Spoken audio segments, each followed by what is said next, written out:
Olá a todos, sejam bem-vindos ao De Olho no Mercado. Hoje é 15 de março de 2022 e nós tivemos aí o pregão de terça-feira. Lembrando que os estudos não se configuram como recomendação de investimentos, nem de compra nem de venda, mas tem caráter educacional, ok? Então vamos lá. Eu nem sabia que a tela estava neste ativo, mas já que está aqui, então vamos lá. Este CPFE3 é um papel que acionou um setup, na ponta compradora, tá? Foi o setup aí agulhada do Didi, o famoso Didi Aguiar, o criador do setup agulhada, Nós somos discípulos aí do Didi e aí teve uma agulhada, tá? Neste candle, tá? E aliás, as três médias transpassaram este primeiro candle aqui, do dia 9 de março. E a entrada ela se dá no próximo candle, o candle aí do dia 10 de março, foi logo acima dele. Esses parâmetros, são os parâmetros do setup, tá? Então, eu acho que uma coisa muito importante, por que esses estudos não se configuram como recomendação de compra e venda? Por que eu vindo aqui falando com vocês, olha, a compra era 30,75, a venda, o stop loss é 29,75 e tal. Como que isso não se configura?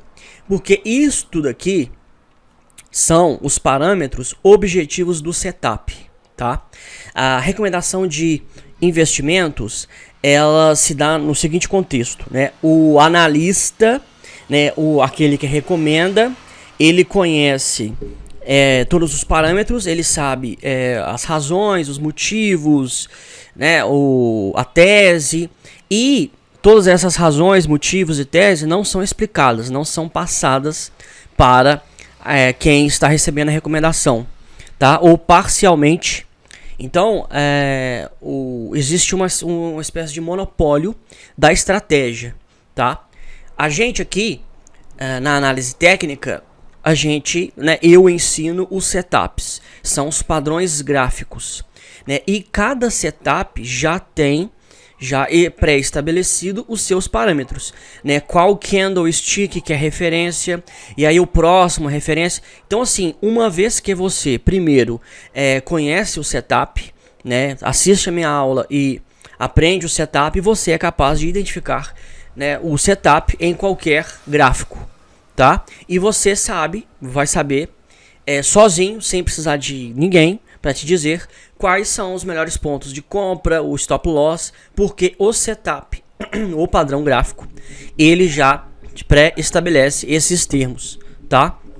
Então, o setup é agulhado do Didi, O Didi, ele criou esse setup, onde nós utilizamos esses conjuntos de indicadores, e aí basta você saber, ler todos os conjuntos de indicadores, e quando se dá a agulhada, ok? Então CPFE3 foi um setup, um papel aí que acionou o setup aí agulhada do Didi, uma agulhada de compra, e segue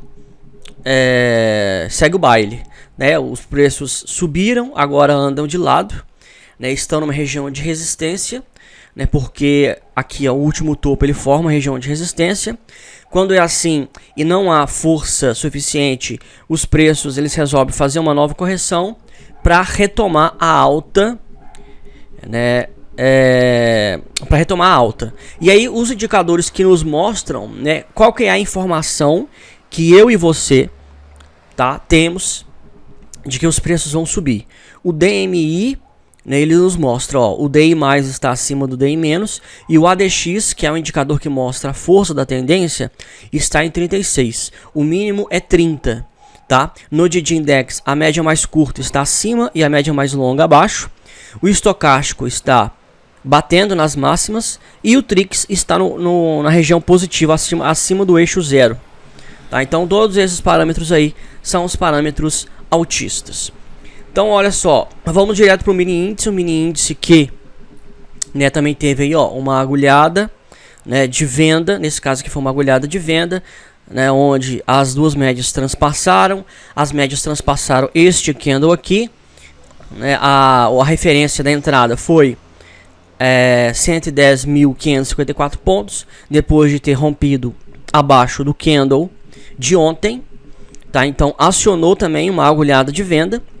Só que o problema aqui, o contexto aqui é o seguinte: está na região de suporte e o ADX ele está abaixo, ele está a 20, tá? O ideal é que o ADX esteja no mínimo a 30, tá? Mas tem vezes que né, tem vezes que é necessário abrir abrir mão aí de um ADX, já que a tendência está começando. Então o ADX ele vai estar abaixo mesmo. E aí, de qualquer forma, entrar no trade, porque todos os outros parâmetros do setup foram acionados. Então, olha só, a banda de Bollinger está sendo empurrada para baixo. Esse é um outro parâmetro do setup agulhado do Didi, né? E aí segue o baile, tá? Segue o baile. De qualquer forma, o ADX em 20 é um ADX baixo, mas, né, se a tendência é de baixa, então o setup de alguma forma foi acionado, tá? A questão do ADX é a questão mais, é o elemento mais subjetivo que alguém possa ter, né, que de todos os parâmetros do setup agulhado do Didi.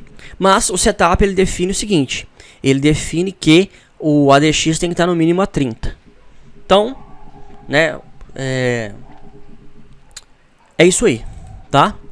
O mini dólar rompeu acima da média de 20 do gráfico diário, né? Isso era o que nós temíamos, e tá tendo uma agulhada, né? Olha só, uma agulhada na ponta compradora, né? As duas médias no Didi Index estão se cruzando, o DI+ está cruzando acima do DI-, estocástico e Trix virado para cima, né? O Trix está saindo da região negativa, né? Tem que esperar ele sair do eixo zero, então tá tendo uma virada aí, né? Acontece que a banda de Bollinger superior tinha que estar mais próximo para ser empurrada, tá? Então temos que esperar a formação de um novo pivô, que aí depois que tiver uma correção e uma retomada da alta, possivelmente a gente vai ver aí um reforço aí da agulhada de compra. Porque o que acontece? Mesmo que o processo de reversão ele é muitas das vezes inconcluso, ele é um pouco confuso, né? Os indicadores não estão totalmente alinhados e é um dos momentos que tem maior risco, tá? O processo aí de reversão. Então, eu pelo menos considero que a melhor das hipóteses é você esperar a entrada de fato da tendência de alta, tá? Aqui no caso do dólar né, a formação de um topo, e aí eu não sei onde que esse topo vai ser formado, tá? Eu simplesmente coloco em qualquer lugar. Eu vou colocar aqui, porque é uma região de resistência. Então, olha só, ele bate em 5,23, né? No meu exemplo, vamos supor que ele faz um topo aqui em 5,23, ele precisa voltar a corrigir, aí vamos supor que ele volte a 5,14, e aí ele precisa retomar o movimento de alta. E aí é nessa retomada, nessa pernada, que, tecnicamente, é a melhor parte, né? A melhor região para você buscar ter aí um setup na ponta compradora, tá?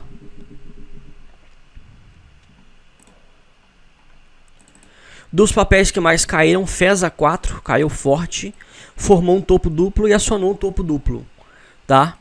Um topo duplo, olha só, ele veio, formou um topo, voltou, formou um outro topo, não conseguiu romper a região de resistência. Esse é um padrão baixista. Quando rompe abaixo da base do topo, que é essa correção que teve aqui no meio, quando rompe, ele aciona o padrão de topo duplo. É um padrão baixista, também serve como um padrão gráfico de setup, né? Ou seja, você vende, se rompeu aqui, e aí o alvo é o último fundo, é o fundo anterior, que é aqui, ó, R$39. Então FESA 4 tem como alvo R$39, baseado aí no padrão baixista. Magazine Luiza apresentou resultado ruim, balanço, né? Trimestralmente as empresas elas publicam, né, os seus resultados trimestrais, e aí Magazine Luiza publicou e o mercado não gostou e abriu um enorme gap de baixa, tá? A 4,87 e tá aí. Né, o papel, ó, ele já vinha numa forte tendência de baixa, e ele desde dezembro do ano passado ele vinha numa lateralização, tá? E aí essa lateralização ela seria rompida abaixo de 5,27. E aí rompeu agora abaixo de 5,27. Essa lateralização. Possivelmente nós vamos ter um pullback, né, uma retomada do preço até 5,27 para depois retomar a queda. Que os preços eles se afastam muito quando tem um impulso vendedor. Mas aí tem, né, um movimento de correção. E aí a gente sempre espera um movimento de correção. Mas é o seguinte, né? Olha só, o DI-, bem afastado do DI+, todos os indicadores alinhados mostrando tendência de baixa em Magazine Luiza. E pensar que Magazine Luiza, né, já chegou já a R$600 o papel, né? Um pouco mais de 100 vezes o preço de hoje. É uma loucura, né? O mercado assim... E aí é o seguinte, né? Esse aqui é um exemplo, e aí vamos cutucar aí os fundamentalistas... né, porque a gente sempre tem que ter a mente aberta, sabe? Nós, grafistas, fundamentalistas, quantitativos. Porque não adianta, né? A gente achar que o nosso método de análise, a gente escolheu o método, e aí é como se fosse uma religião, e só a nossa religião que salva e tal. Na Bolsa de Valores não é assim, tá? Nós, como seres humanos, temos a tendência natural, né, e involuntária de nos apegarmos a determinadas ideias, fatores, tá? Porque isso está intrinsecamente ligado, né, à nossa mentalidade. Mas na Bolsa de Valores não é o caso. Então, pro pessoal aí, ó, que adora, né, idolatrar o famoso buy and hold, né, comprar e segurar, fica aqui a lição, né? Fica a dica aí, ó. Magazine Luiza 4,87, sendo que Magazine Luiza aqui é porque teve eles dividiram o papel, né? Por isso que não está aqui, ó, a 200. Mas aqui esse papel aqui já ultrapassou, já chegou a casa dos R$600, tá? Então assim, para mostrar, né, que você fazer um buy and hold, se você não monitorar seu buy and hold, meu amigo, você pode perder muito dinheiro, tá? Imagina que comprou a R$600, a R$500, a R$400 a ação e tá segurando até hoje. O cara perdeu no mínimo 100 vezes. Tá? Então, é isso aí, né? Fica a dica.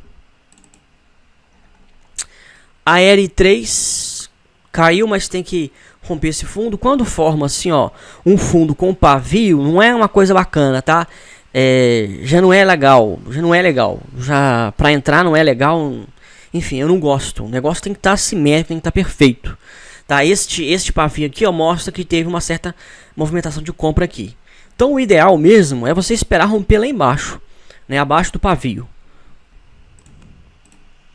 Dos papéis que mais subiram, a MBP3 subiu, mas no movimento de correção, né, no contexto de uma tendência de baixa. BOAS 3 está subindo, mas está afastado, está fazendo repique aqui. Eu particularmente detesto repiques, porque eles são insustentáveis.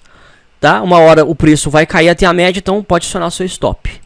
E a Azul 4 tá num simples movimento de lateralização, né?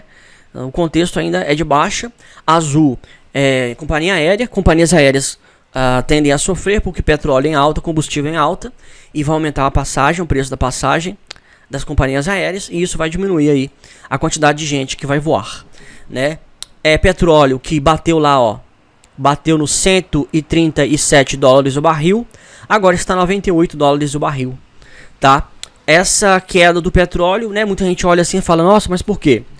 Por conta da China, tá? A China decretou novos lockdowns, porque teve a disseminação lá, né, da novas cepas da Covid, e isso faz com que a demanda chinesa por petróleo caia, tá? Então o temor do mercado de que a China não vai continuar comprando a mesma quantidade de petróleo faz com que o preço da commodity caia, tá? Então foi isso, né, que aconteceu e que está acontecendo. E aí tem também a questão lá da Rússia com a China, né? A Arábia Saudita ela já sinalizou que ela vai comprar petróleo utilizando o yuan, já que o rublo caiu forte, né? E há sanções econômicas, e isso aí tende a gerar uma certa tensão, assim, não muito bacana, tá? Porque os Estados Unidos teve, né, sanções, e agora os Estados Unidos está sofrendo retaliação, né, sabendo que o dólar ele é negociado, aliás, o petróleo, perdão, é negociado em dólar, né, o famoso petrodólar, e lá no bloco oriental, né, entre China, Rússia, Arábia Saudita e tudo mais, eles estão tentando fazer com que o yuan passe a ser a moeda. E aí nós vamos ter 2 blocos, enfim, isso vai gerar uma confusão internacional, tá? Então por conta disso aí o petróleo vem sofrendo, ok? Grafistas.com.br é o nosso site, né? Fica aí a sugestão de você entrar, você conhecer os nossos planos e fazer as nossas assinaturas, ok? Hoje aqui o cachorro do vizinho está um pouco alterado, então vocês estão escutando aí o áudio, né? Peço desculpas, né? São ossos do ofício, né? É importante a gente passar aqui a mensagem, tá? Um grande abraço a todos, qualquer dúvida estou à disposição e se Deus quiser, até amanhã.